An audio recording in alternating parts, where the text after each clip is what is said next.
안녕하세요 여러분. 오늘은 피트니스 사업을 하면서 결핍이라는 주제에 대해 이야기해 보려고 합니다. 결핍이라는 단어를 들으면 대부분 부정적인 이미지를 떠올리실 거예요. 부족함, 결여, 한계 이런 단어들이 먼저 생각나죠. 저 역시 처음 피트니스 사업을 시작할 때는 결핍이라는 것이 저를 힘들게만 하는 요소라고 생각했습니다. 자본도 넉넉하지 않았고 시간도 항상 부족했고 경험도 미흡했으니까요. 하지만 사업을 하면서 결핍이 반드시 나쁜 것만은 아니라는 사실을 알게 됐습니다. 오히려 결핍이 저에게 새로운 기회를 주기도 했고 성장의 계기가 되기도 했거든요. 오늘은 그 이야기를 여러분과 나누고 싶습니다. 피트니스 사업을 시작한 첫 해에 저는 정말 많은 결핍을 경험했습니다. 우선 자본이 부족해서 최신 장비를 들여놓을 수 없었습니다. 그래서 기존에 있던 장비들을 최대한 효율적으로 활용을 해야 했고 회원님들이 원하는 프로그램을 직접 개발해서 제공해야 했죠. 이 과정에서 저는 회원 한 명 한 명의 니즈를 더 깊이 관찰하게 됐습니다. 단순히 기계적인 운동 프로그램이 아니라 각자의 체형과 목표에 맞춘 맞춤형 프로그램을 만들기 위해 많은 고민을 했고 그 결과 회원님들의 만족도가 높아졌습니다. 만약 자본이 넉넉했다면 아마 이런 고민 없이 그냥 비싼 장비와 기존에 있던 프로그램에만 의존했을지도 모릅니다. 이 결핍이 더 창의적으로 더 집중적으로 일하게 만든 셈이죠.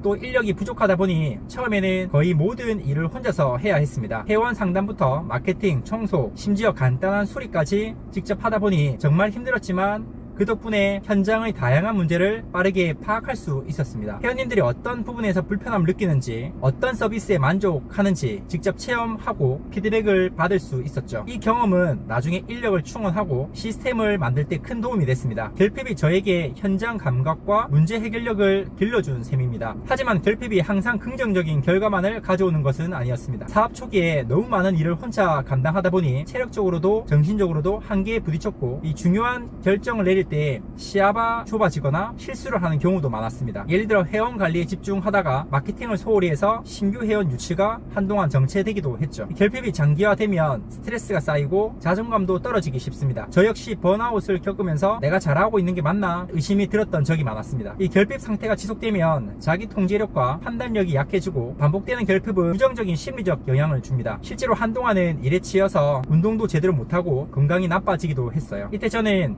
결핍을 현명하게 관리하는 법을 배우기 시작했습니다. 우선 부족한 부분을 인정하고 주변에 도움을 요청하는 연습을 했어요. 처음에는 모든 걸 혼자 해결해야 한다는 생각에 사로잡혀 있었지만 점점 동료나 가족, 심지어 회원님들에게도 도움을 요청하면서 부담을 나누기 시작했습니다. 그리고 작은 성공 경험을 쌓으면서 자신감을 회복하려고 노력했습니다. 예를 들어 회원 한 명 한 명의 변화를 기록하고 그들의 피드백을 통해 프로그램을 개선하면서 점점 긍정적인 결과를 만들어냈죠. 결핍이 완전히 사라지진 않았지만 이제는 그 결핍을 성장의 자극제로 삼아 새로운 도전을 이어가고 있습니다. 여러분도 혹시 지금 피트니스 사업이나 다른 분야에서 결핍을 느끼고 있다면 그 부족함 두려워하지 말고 오히려 그것을 계기로 자신만의 강점과 차기력을 발견해 보시기 바랍니다. 결핍은 우리를 힘들게도 하지만 동시에 내일을 위한 원동력이 될 수도 있습니다. 이 사업을 하면서 만난 회원님들 중에도 결핍을 통해 성장한 분들이 많았습니다. 예를 들어 어떤 회원님은 건강이 많이 안 좋아져서 운동을 시작했는데 처음에는 체력이 너무 약해서 기본적인 동작조차 힘들어 하셨습니다. 하지만 그 결핍을 극복하기 위해 매일 조금씩 운동량을 늘리고 식단도 조절하면서 점점 건강을 회복하셨죠. 그 과정에서 본인만의 운동 루틴과 식습관을 만들어서 주변 사람들에게도 긍정적인 영향을 주었습니다.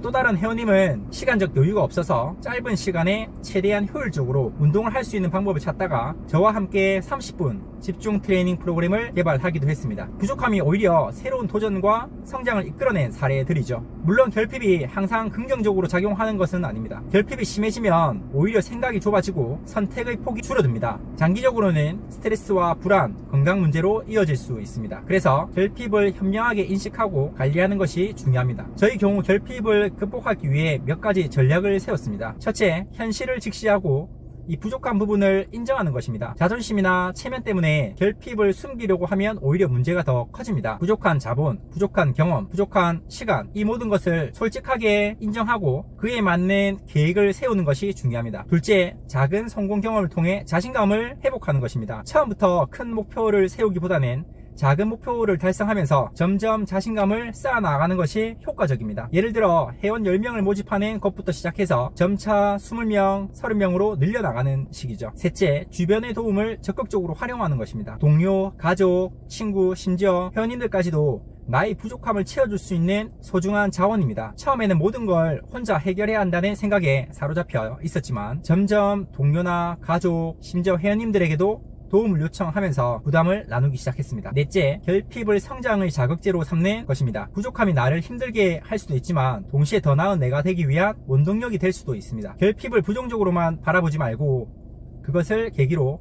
새로운 도전과 성장을 시도해보는 것이 중요합니다. 다섯째, 결핍이 주는 스트레스와 불안을 관리하는 것입니다. 운동, 명상, 취미활동 등 자신만의 스트레스 해소 방법을 찾는 것이 필요합니다. 저 역시 운동을 통해 스트레스를 해소하고 명상을 통해 마음을 다스리려고 노력했습니다. 이 결핍은 우리 모두가 겪는 자연스러운 현상입니다. 피트니스 사업뿐만 아니라 인생의 모든 영역에서 우리는 크고 작은 결핍을 경험합니다. 중요한 것은 그 결핍을 어떻게 받아들이고 어떻게 극복하느냐입니다. 결핍을 두려워하지 말고 오히려 그것을 계기로 자신만의 강점과 창의력을 발견해 보시기 바랍니다. 결핍은 우리를 힘들게도 하지만 동시에 더 나은 내일을 위한 원동력이 될 수 있습니다. 오늘 제 이야기가 여러분께 작은 용기와 영감을 드렸길 바랍니다. 혹시 지금 결핍 때문에 힘들어하고 계신 분이 있다면 저의 경험이 조금이나마 도움이 되었으면 합니다. 결핍은 끝이 아니라 새로운 시작의 신호일 수 있습니다.